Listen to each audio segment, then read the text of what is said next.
Hey everyone, it's Mikkel. Welcome back. How are you today? Hey, we're going to get into the real short, actually, discussion about semitones, whole tones, half steps, whole steps, and how they go together. It's really simple, actually, but we want to cover this because you're going to hear a lot of things saying tone, semitone, counting by semitones, distances, counting by semitones, and then measuring those distances. And there's another name for those measurements, for those distances. There's another term for that, and we're going to talk about that. But before we get there, let's talk about semitones. And before we dive in, hey, like, subscribe, share, hit the button so you know when I'm putting up a new video. Leave me some comments. Let me know how this is going, and let's dive right into it. So before we dive into the keyboard itself, I'm going to give you really the quick rundown, the very simple rundown. If you remember our conversation before when we talked about half steps and whole steps, then this is very simple. If you haven't seen that video, go back and take a look at it. It's really simple. All right, so if you think of the half step, and when we play it on the piano, and I'm going to show you here in a second, you hear a tone, right? A noise, a sound, a note. When we do a half step and we do a whole step, those are all tones on the piano. So let me describe it this way. Half step, semitone, whole step, whole tone. You get that? So if you put those in your brain, you've got it. A half step on the keyboard is the same as a semitone, and a whole step is a whole tone. And what that is it is the distance between one tone and the one right after it. So the very next tone, that distance we measure in semitones or whole tones, depending on which one we're using. A half step is the smallest distance between two tones.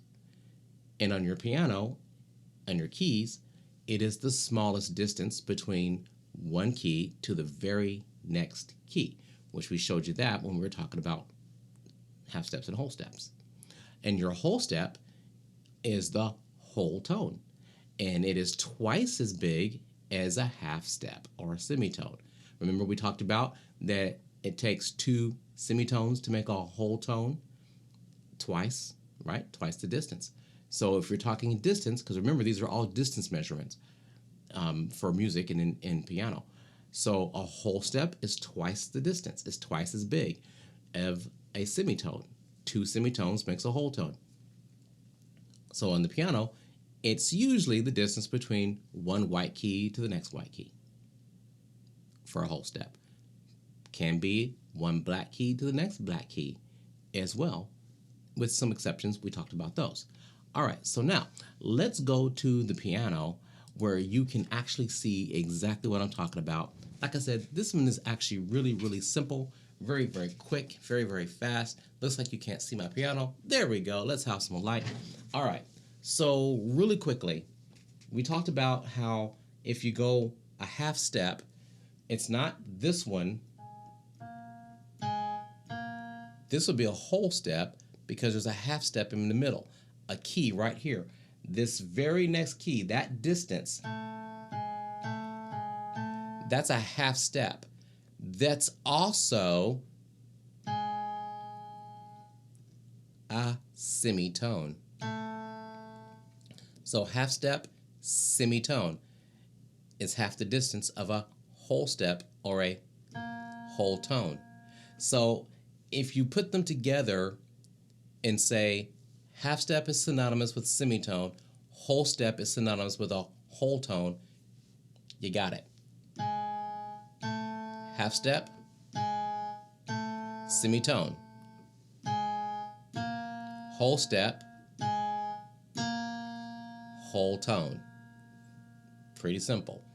So if I'm doing the C scale, then I'm doing a whole step, a whole tone, a whole tone, a semitone because it's a half step, right? A whole step, a whole tone, a whole tone, another whole tone, and a semitone because it's a half step. Subsequently, I can go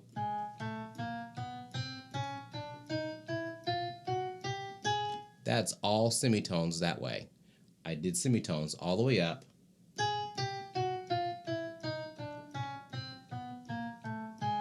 semitones all the way down, or half steps all the way up and half steps all the way down.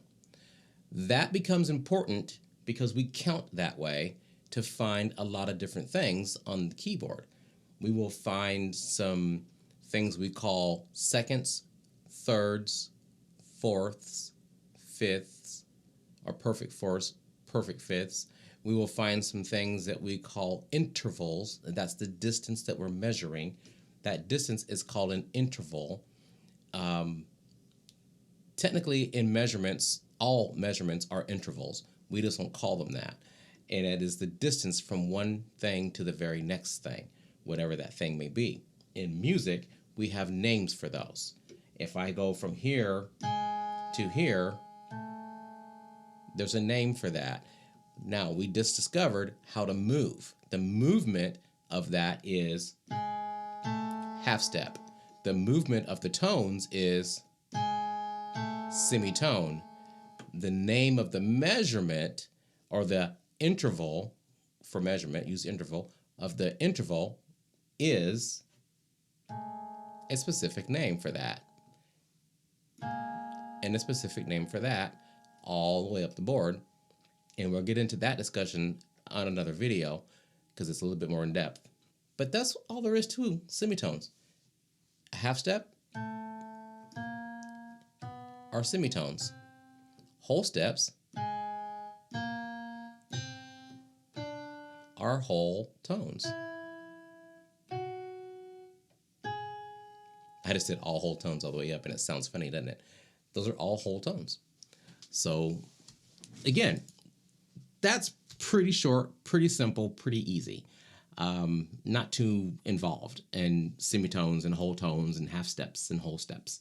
That's pretty simple, and not too involved.